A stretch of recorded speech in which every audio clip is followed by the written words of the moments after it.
Hi, I'm Terry Cutler, and as an ethical hacker and founder here at Cybersecurity Labs, I'd like to answer a question I get asked all the time, which is, what's involved in a penetration test and why do I need one?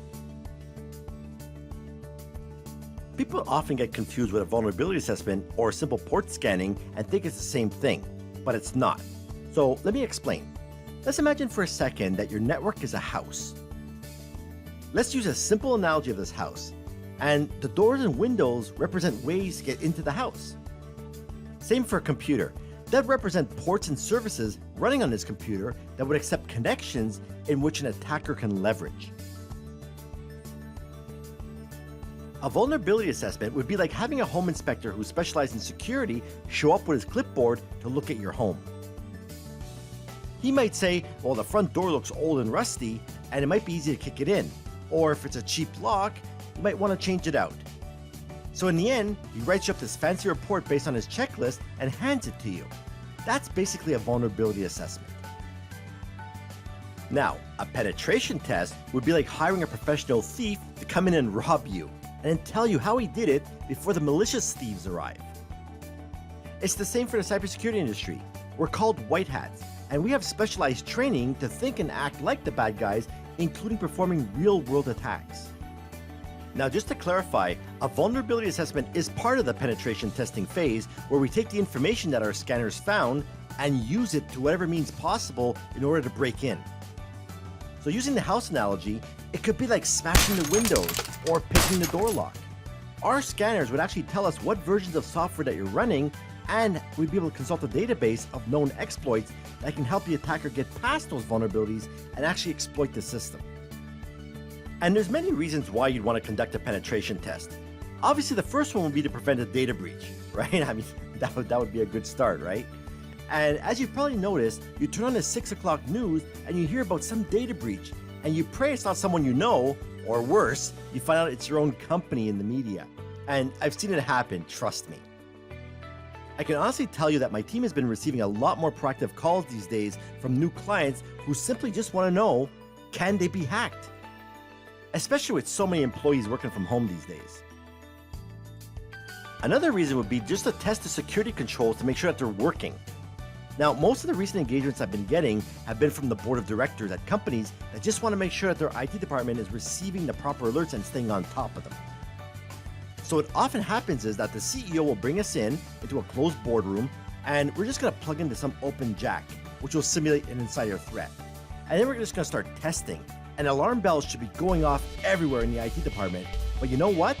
The IT guys never show up to stop me. And that's the beauty with a penetration test. We're not only testing systems, we're testing people too. So again, we're not here to shame the IT department. We're here to help them by making sure that their systems are picking up the attacks and alerting them in real time so that they can react. IT is like your family doctor. Would you ever ask your family doctor to perform laser eye surgery on you? Most people would say no. And that's why a cybersecurity expert would compliment them. Now, once we know if the alerting is working or not, a penetration test is going to help eliminate the low-hanging fruit, which means that all the easy and known issues will get picked up during the test, so this way your IT staff can begin fixing the problems right away. A penetration test can also assess new system software and its security. We often get calls because a client is about to roll out a brand new web application and wants to get it tested before it goes live and online. And I highly encourage this practice. Another reason would be to get a baseline. I mean, sometimes organizations have no clue what's even running on their network, and they want to know where they should be spending their money. And most of the new clients that call us have never had an audit done before, or it's been years. Another reason might be for compliance purposes. I mean, a lot of compliance regulations require you to conduct at least one penetration test per year to ensure that you're accountable for securing the sensitive data, especially customer data. And finally, we have cyber insurance. You have that, right? I mean, if not, you better activate that ASAP. Because a lot of executives I speak to don't even see the need for security until it's too late.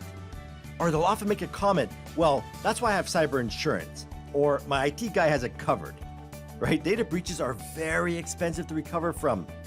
So keep that in mind. Get an audit done as soon as possible. Okay, let's talk about the steps of a penetration test so you can understand what goes on. Now, the average test lasts about a week, week and a half, which includes the final report. But obviously, these tests can go on for months, depending on the size of the organization and the scope of the test. A huge part of our job is collecting evidence, because we want to show you proof that we got in, right? So by collecting evidence, I mean screenshots of your cracked passwords, your sensitive files, maybe your credit card data, etc. And this is what we're going to use this for in the final report. So the final report is basically a write-up of everything we've tried and that we were successful at. The report will also have remediation steps.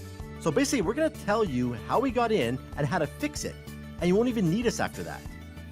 And we're also going to include some short-term and long-term recommendations. So this way you can fix it up before the real hackers show up. And we can also offer you a retest to make sure you've plugged the holes properly. In fact, often clients do call us in for a round 2, which will help them assist in fixing and patching what was discovered. Now you're probably thinking, well, why doesn't their IT staff just do it? Now most of the time they can handle it, but here's a little misconception that people have about IT folks. The IT field is so huge that it's impossible to be an expert at everything. If you're employing help desk technicians, there's a good chance that they're going to lack cybersecurity training. But in the end, we all complement each other. Now, other considerations you should consider is the scope. It's almost the same as goals, but you might say, well, I want you to get access to our credit card data, but I don't want you to use social engineering. Or you might want the tester to be limited to a specific network or maybe certain times of day that we're allowed to test. That's all part of the scope. Then, do you want an internal or an external test being performed? Or both, like most companies choose? Is the attacker trying to hack you from the outside? Or do you fear the more disgruntled employee? I often get comments like, we don't care about our internal network because we trust our employees. We care more about the perimeter. And what they don't understand is that once the unknowing user clicks on that malicious link, the hacker now becomes an insider where the network isn't often monitored. Now for this part, you're most likely going to download a virtual machine from us onto your network, which will help simulate an insider threat attacking your network. Next, we want to make sure that we're doing safe testing. Now, the goal of the tester is not to crash any servers or cause loss of productivity. Now, in rare circumstances, we've seen servers reboot just by doing a simple port scan. We also try to use reliable exploits that are designed for our professional testing software.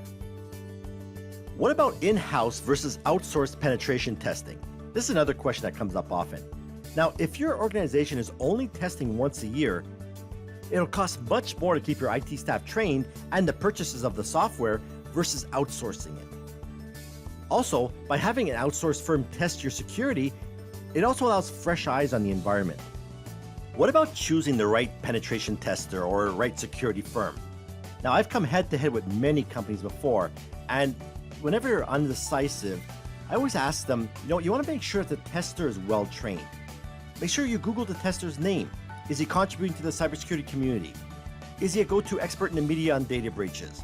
Does he have awards to his name? Is he published? Ask for references, and be careful for the bait and switch trick. This is where you're going to pay big bucks for a senior tester, and then they show up giving you a junior. And you want to make sure that the firm has government clearances, or licenses or certifications that show that they're current. I hope this video was helpful, and if you would like more information about this service, or would like to request a quote, please call us at 1-844-SCIOLOGY, and let's see how we can help you. We look forward to speaking with you, and be sure to connect with us on our social media platforms. Take care.